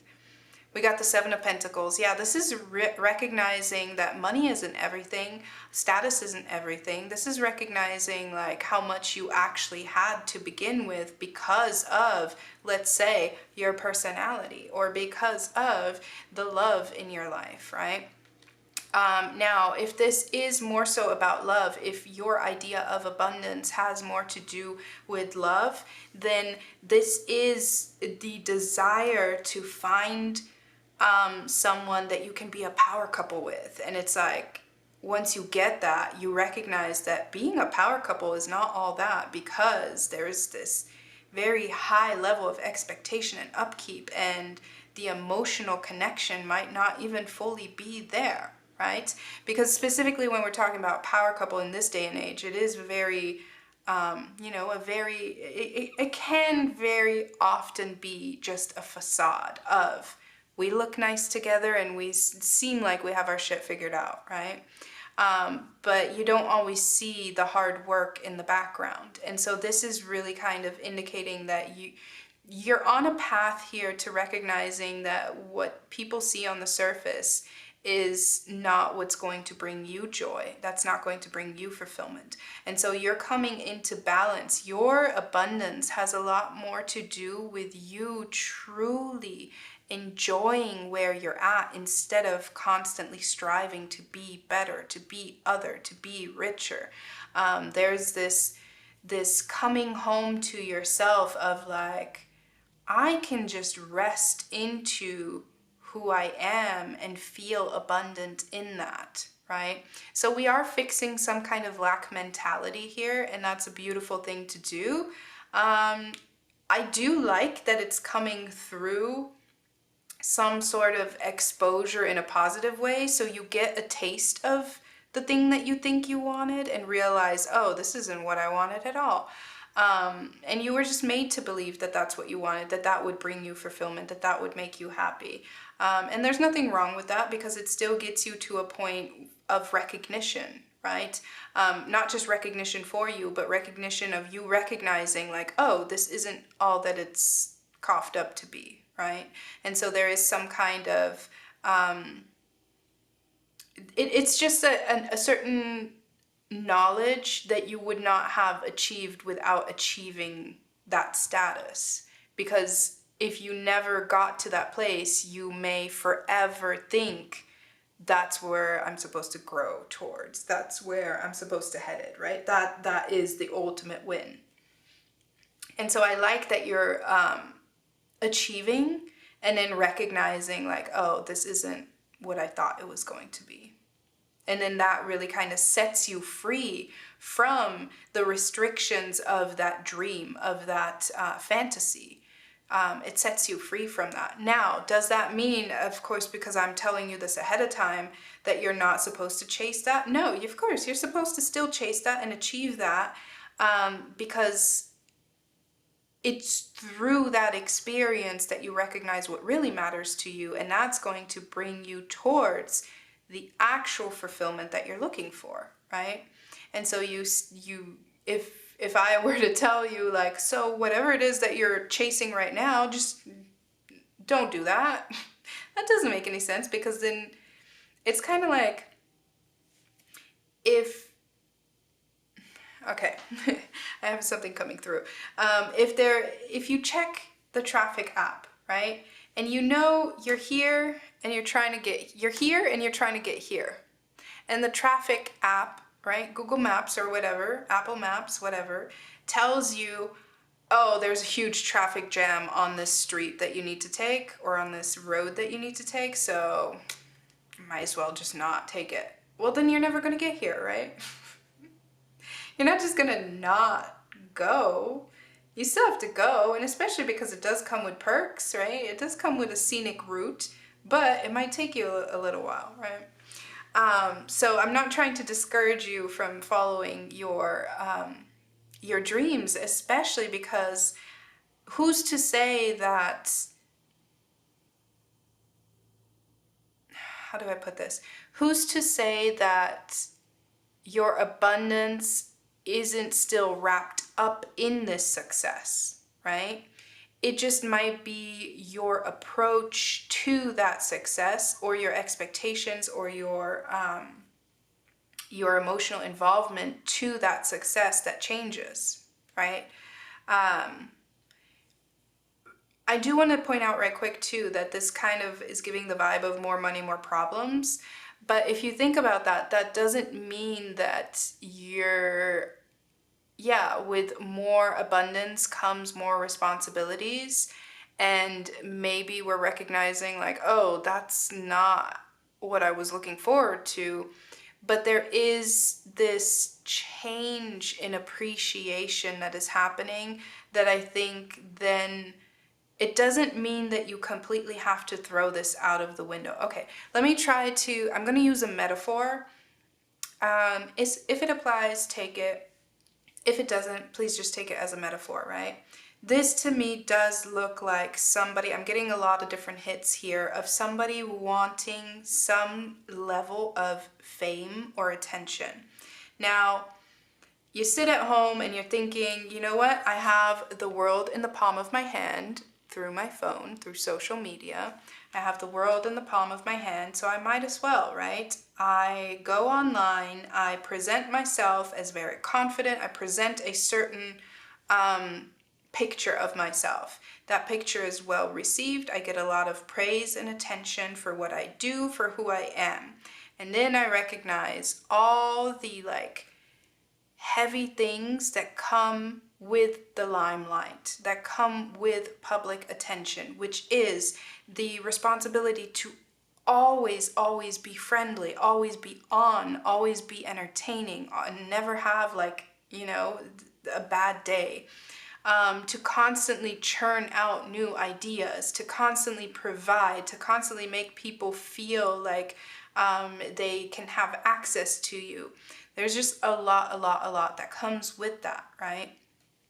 And so then there comes this this moment of recognition of our intuition speaking up and being like, wait a minute, are you sure we're doing the right thing? Are you sure that what are we doing with the attention, right? Because that happens a lot too when you think about influencers in general. It happens a lot that somebody blows up and then people start digging, right? People start digging and they find something and they recognize, oh, this person isn't who they're trying to be, or, It also happens a lot that people blow up, and it isn't until they have a certain platform that they recognize the responsibility that comes with, and then they try to attach themselves to something, a theme, or a demographic where it's like, okay, well, if I have this platform, I might as well use it to the benefit of others, right?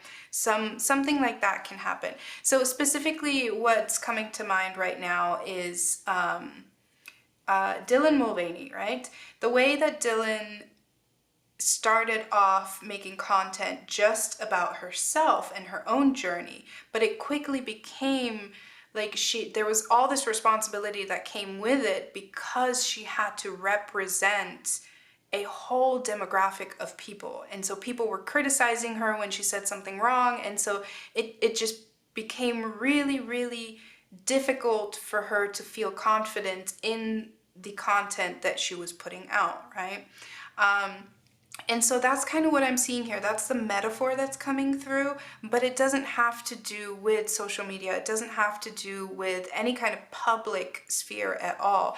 It really has a lot to do with the idea that you have of fulfilling a goal and the reality of it not quite matching up. But that doesn't mean you have to throw the whole goal in the trash. It just means that once we have reached it and once we try to maintain it, that we try to adjust how we infuse what we do with our authentic self, right? And so there might be moments where you're like, I feel like I need to scrap this whole project or this whole identity. But you don't have to throw it all out in the trash. It's just about changing your direction with this Fool card, okay? So what stands between you and your abundance, again, I feel like comes down to you actually not being fully aware what your abundance actually looks and feels like. You're pursuing something that you think is going to be your abundance, and once you reach that, you're going to recognize that there's much more to feeling truly fulfilled. There's much more to it than what you thought. And that's okay. That's totally fine. You're just kind of refining. Once you reach the goal of what you think is your abundance, then you just get to refine what it is that you actually still need, which is totally fine. Okay. For group 3, let's get some dice on what's standing between them and their abundance. We have the second house. Yeah, the second house is all about values. And so the second house also is the house of money and possessions. And that's typically what people talk about first, right? When they talk about the second house in astrology, it's always like, oh, that's the money house. That's the money house. I personally like to talk about the fact that that's the house of values. Because I think that that is more important personally to me. But that's what I'm seeing here too, right? Where it's like, oh, it's about the money, it's about the possessions, what do I own? And then the afterthought is like, oh wait, what do I value? So this is definitely a journey through understanding what do you recognize as abundance in your life. Yeah, we have Gemini, which is all about learning and curiosity, and also the duality of like, achieving one thing and then realizing that that's not quite it and having to achieve another thing, right? The duality of Gemini. And then we have Mars, yeah, making some power moves and making some moves to understand and strategize better when it comes to what you value, what you see as valuable in your life. Okay, I'm digging this. I think this is great because to me, in terms of what is standing between you and your abundance, there is nothing standing between you and your abundance. It's just that once you reach what you thought was your abundance, you're going to feel a little bit burdened by it. And then is the plot twist of, oh wait, I need to do some inner work and I need to focus on like, what do I need to feel fulfilled? Because external energies cannot fulfill me. Very, very important work, to be honest. Okay, let's get you some archetype cards. So we're going to pull one card on what you should release in order to make this process more manageable, more efficient, whatever helps you get through this process.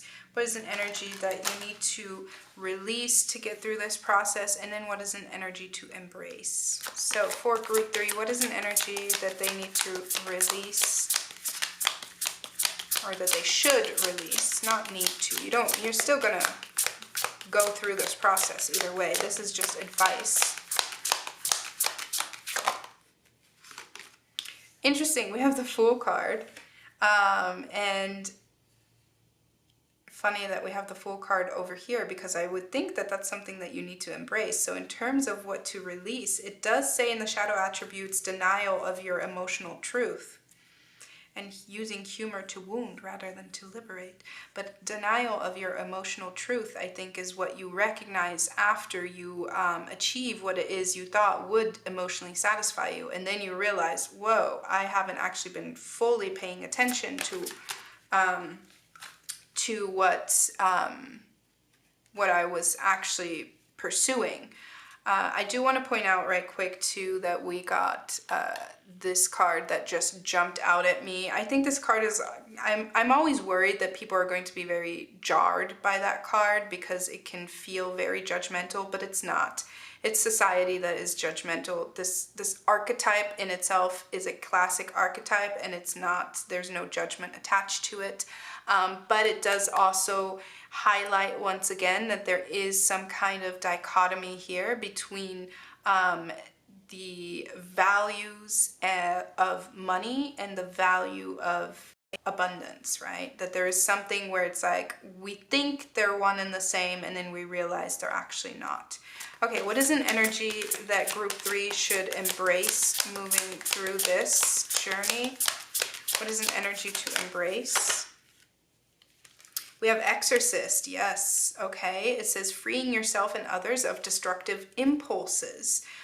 The shadow attribute, fear of facing your own demons. So again, denial of your emotional truth and fear of facing your own demons. So your abundance has a lot to do with ways in which you not necessarily actively have deceived yourself, but ways in which you have been misguided to believe that one thing that you wanted would solve all your wants and needs. And so again, that doesn't have to necessarily just be about attention or fame or money. It can also be, if we're talking about love, it could be the idea of, oh, all I need is a partner and then I'll be happy and then I'll be abundant. And then this is actually realizing that a relationship isn't just, you know, that person doesn't just exist to fulfill you.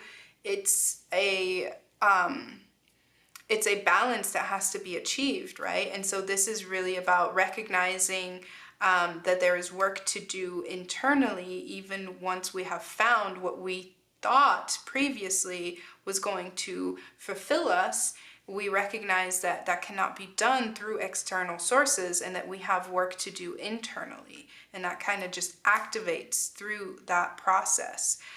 So again, energy to release, we have Fool. I think it's interesting because in this regard, I think the Fool is more so about the commitment to starting a new unknown journey in terms of like your emotional well-being. And here perhaps the Fool energy is more so about releasing some of the naive ways of thinking that this was going to be all it takes to satisfy you.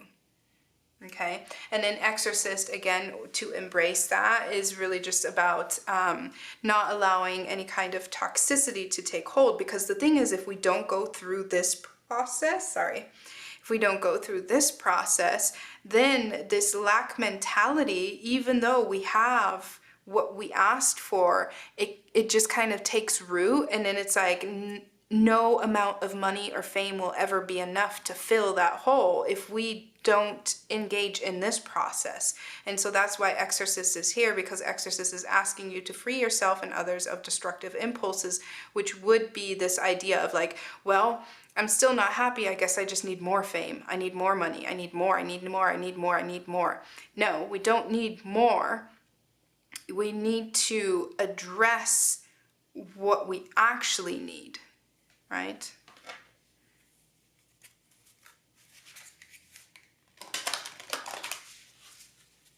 Okay, let's get you an oracle card. This one is going to be in regards to a blind spot that you might have. Any blind spots for group 3 that we need to bring awareness to? Any blind spots to bring to our awareness?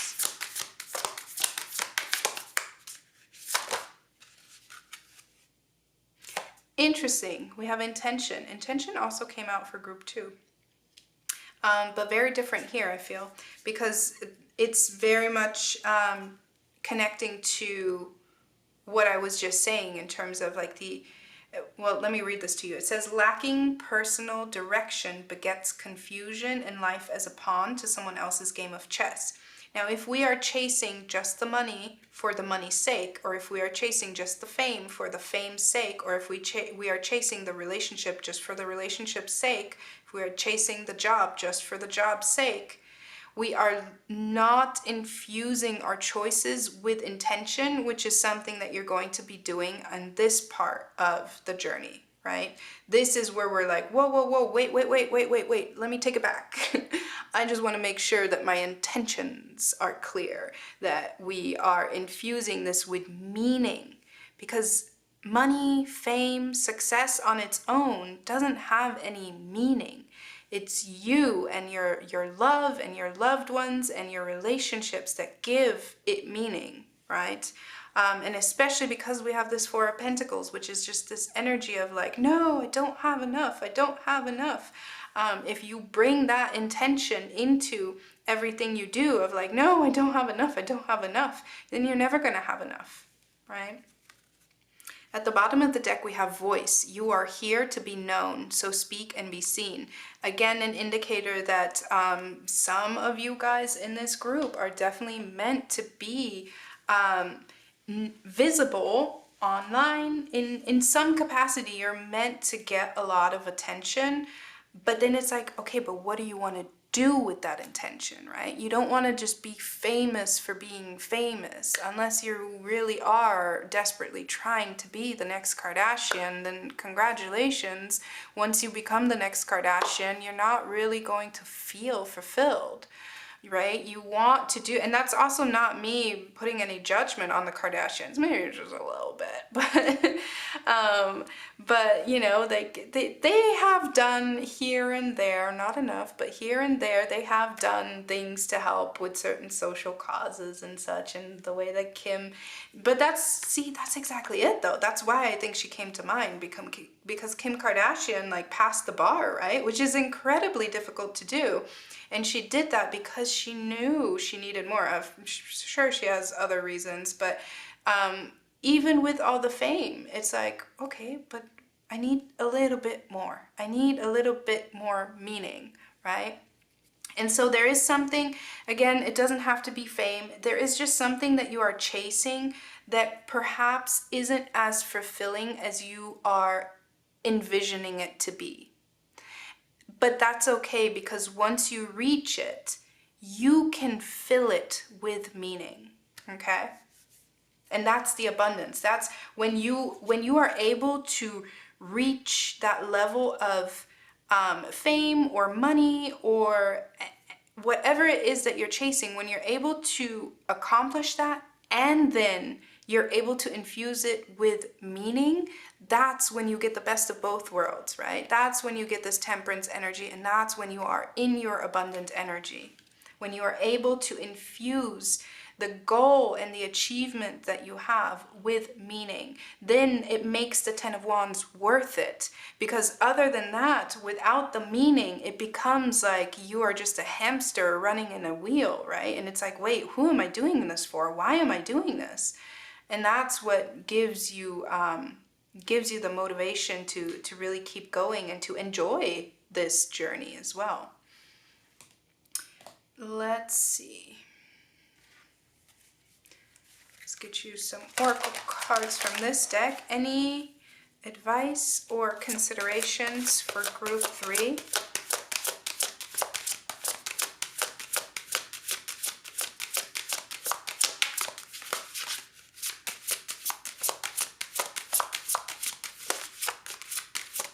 Couple almost jumpers, but not. No? Okay, we'll keep going. I always say we want deliberate cards. We don't just want any cards. So I will shuffle as long as it takes, even though sometimes it hurts my arms. Okay, we have the snake, and we're going to get one more from this deck. Very interesting, because the snake obviously is a symbol of transformation and shedding skin, right? And it also speaks to me about how the snake is an animal that is often misrepresented, very much seen as like a sign of evil, right? And the reason that I was just drawn to touch these cards is because it's connecting to that for me.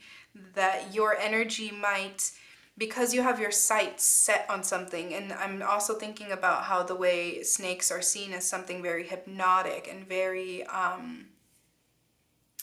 tempting, right? Because of the story of Adam of Eve. But I'm laughing because that's not the first vision that came to my mind. The first vision that came to my mind was from the Jungle Book, the snake trying to hypnotize Mowgli. That was the first connection my brain made, and then it took me to the Bible. I was like, oh yeah, that's right. that's actually like mythology. but anyways, the snake has this energy of being very alluring, and the same thing, um, it feels like it applies similarly to this idea of what you're striving for, which again, I think with the second house energy, I don't think that you're wrong to strive for it. I just think that we need to infuse it with a few more layers of meaning, right? So that it can be worth the sacrifice. Give me one more from this deck. Any advice or considerations for group 3? My goodness. Interesting. So we have Secret and Queen. Fascinating that Secret came out in the last reading as well, and I've been shuffling. So we got Intention and Secret, both repeat cards from the last reading, but still they're coming out very differently. And then Queen also wanted to come out because this to me is just talking about your intentions, and it doesn't matter your gender or your gender identity. This is really just about to me, this is talking about the standards that specifically like royals have, where it isn't, I'm very much being called to think of like the Queen Elizabeth, the Queen and the crown, and how heavy is the head that wears the crown. I said that earlier. I think I said that in another reading, but look, he's wearing a crown here. Heavy is the head that wears the crown. How much responsibility truly comes with the elevation to royalty, right? And how a lot of the struggles remain a secret because it is all about appearances with the Six of Wands. And so you have to make sure that you are solid and that you are able to really provide fulfillment and stimulation from within so that you don't erode by whatever this energy is. Again, this abundance, I keep getting fame and attention, right? Doesn't mean that that has to be your goal. It could just be a byproduct of your goal. Doesn't matter. But if we pursue just this for the sole purpose of this, it erodes us in some way. And I'm also thinking with Queen of like, again, the responsibility, but the responsibility of lineage, how sometimes you are just chosen. And even if you don't want to, like there's just so much responsibility that comes through in this reading. And I think at first you're really excited about it because you want it. You want the power that comes with it. But then once you're faced with the actual sacrifices that come attached to that power, then it's like, oh wait, I need to find a way to really make this work for me, right? So that it's worth the sacrifice. And that's what I was saying with in terms of like a power couple, where it's like sometimes all we can see is the facade, and so we think, oh, I want that, I want what that looks like, I want that. And then once we get there, it's like, whoa, I had no idea of all this stuff in the background. And same goes for this energy of Queen. So yes, you have this essence that is definitely worthy of being elevated, but we have to make sure that you are infusing it with meaning as well. Okay? Very important. Very important. Your values are going to be very important in this process to you finding your abundance, because otherwise you might reach a point that a lot of people will tell you, oh my God, you're so abundant. Oh my God, you're so abundant. But you won't feel that way. You won't feel it. You will just feel the burden. And so once it gets to that point, then we have to really focus on infusing it with meaning so that you can actually experience this temperance energy and getting the best of both worlds and feeling abundant, and not just having people tell you, oh my God, you're so abundant. And maybe even having people tell you, oh my God, you're so like ungrateful for all this abundance that you have, right? Because you're like, what? That doesn't, this isn't meaningful to me. And it's like, well, we got to find a way to make it meaningful for you. And if you can't find a way to infuse that particular energy with meaning, then you take it in a different direction, because you deserve to be fulfilled and not just rich or famous, right? Oh my goodness. Okay, we got to wrap this up. We got one last oracle card, and this one we're going to read from the booklet, as always. For group 3, any last advice? What do they need to know in order to achieve their abundance? I can't tell if that was the, yeah, we'll take it. Miss Sunshine. Yep, Miss Sunshine. Notice how, again, this is very much about attention, a spotlight, and having to perform in some way, having to be representable somehow. It says sun, light, energy, courage, clarity. A woman rises high into the sky. Her hair shines bright like the sun. Her skirt looks like a huge building. She comes from a darker place. Beneath her lies gloom and shadows, but her light is glowing. She is like the energy of life and the sun of the universe. She focuses her intentions on the positive and is able to gain clarity. She leaves the night and the fears behind. This is definitely highlighting, along with the Queen and the Six of Wands, this is definitely highlighting that you will draw in a lot of elevated attention. Again, this doesn't mean that you have to become famous. This could just be within your field, within your career, something, even within like your greater family. People could be like, oh my God, she has it all. She has the kids, she's got the husband, you know, it doesn't matter your gender. I was just plugging something in. But it really just kind of feels like if there's an element of performance with your abundance, and you just have to make sure that it doesn't erode you from the inside, because where there is a lot of light, there's also a lot of shadow, right? And that's what we see with this 10 of Wands coming out right after that 6 of Wands. And so you have to make sure that you are infusing all of the sacrifice with meaning, so that it can feel like you're doing what you're supposed to and you feel fulfilled because of it. Okay, so again, what's standing between you and your abundance? Nothing, but we just need to find a way to appreciate it properly and to give it that little extra oomph.